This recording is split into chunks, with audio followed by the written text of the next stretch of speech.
Technocrats కానీ industrialist కానీ అందరూ కూడా రాజీవ్ గాంధీ గారి మార్గంలో మనం నడవాల్సినటువంటి పరిస్థితి ఉంది. అదృష్టానికి రాహుల్ గాంధీ గారు కూడా రాజీవ్ గాంధీ గారు చూపించినటువంటి మార్గంలోనే నడవటమే కాకుండా అది అనుసరించి చూపిస్తున్నారు. భారత్ జోడో యాత్ర, భారత్ జోడో యాత్ర, ఇది ఈరోజు యొక్క ప్రాముఖ్యత. ఇక రెండవది, తెలంగాణ రాష్ట్రంలో పార్లమెంట్ ఎన్నికలు మే 13వ తారీఖున పూర్తయింది. అందువల్ల మేము ఢిల్లీలో జరిగేటటువంటి పార్లమెంట్ ఎన్నికలు ఈ నెల 25వ తారీఖున ఉన్నాయి కాబట్టి మాకు మిత్రులుగా ఉన్న ఉదిత్ రాజ్, ఆయన నార్త్ వెస్ట్లో ఢిల్లీలో పోటీ చేస్తున్నారు. కన్నయ్య కుమార్ నార్త్ ఈస్ట్లో పోటీ చేస్తున్నారు.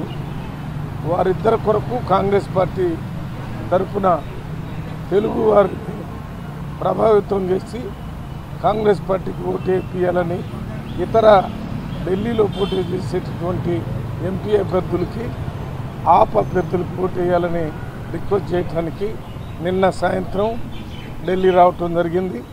ఈరోజు కన్నయ్య కుమార్ నార్త్ ఈస్ట్ కార్యక్రమం ఆ పార్లమెంట్కి వెళ్ళి వారి తరఫున ప్రచారం చేయడం జరుగుతుంది. రేపు మన నార్త్ వెస్ట్లో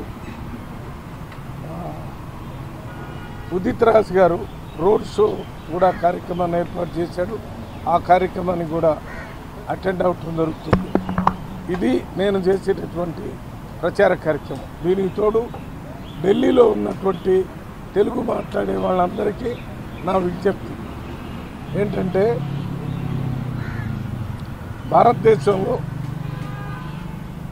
సెక్యులర్ డెమోక్రటిక్ గవర్నమెంట్ రావాలంటే ఇండియా కూటమి అధికారంలోకి రావాల్సిన అవసరం ఉంది. ఢిల్లీలో వచ్చి ఇక్కడ వివిధ వృత్తుల్లో సెటిల్ అయ్యి ఇక్కడ ఉన్నటువంటి తెలుగు వారందరికీ తప్పనిసరిగా ఆంధ్ర తెలంగాణలో ఉన్న తెలుగు వారి కంటే రాజకీయ పరిజ్ఞానం ఎక్కువగా ఉంటుంది.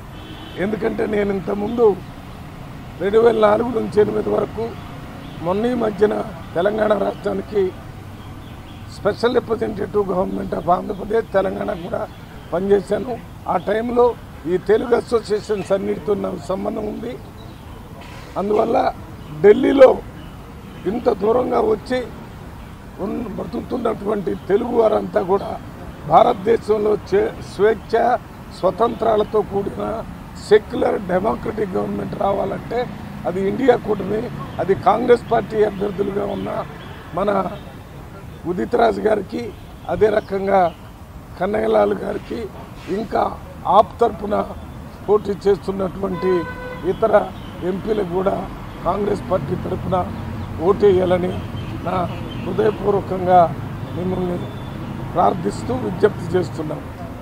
ఇది జరిగినట్టయితే రేపు మన ఇష్టానుసారం బతికేటటువంటి అవకాశం, మాట్లాడేటటువంటి అవకాశం, ఏదైనా ఇబ్బంది అయితే ప్రభుత్వం దృష్టికి తీసుకుపోయి మాట్లాడేటటువంటి అవకాశం ఉంటుంది. కాబట్టి కాంగ్రెస్ పార్టీకి ఓటేసి గెలిపించాలని మరొకసారి తెలుగు మాట్లాడే ప్రతి ఒక్కళ్ళకి, ముఖ్యంగా ఢిల్లీలో ఎన్నికలు 25వ తారీఖున ఉన్నాయి కాబట్టి ఆ ఎన్నికల్లో గెలిపించాలని మనం అంతా ఐకమత్యంతో ఉండి ఈ రకంగా చేసినట్టయితే ఇక్కడ ఉన్నటువంటి ఆ ప్రభుత్వం కానీ రేపు రాబోయేటటువంటి ఇండియా కూటమి ప్రభుత్వం, కాంగ్రెస్ ప్రభుత్వం కానీ మన అందరి కోసం పనిచేస్తుందని మీకు మాటిస్తూ నేను సెలవు తీసుకుంటున్నాను. జై హింద్.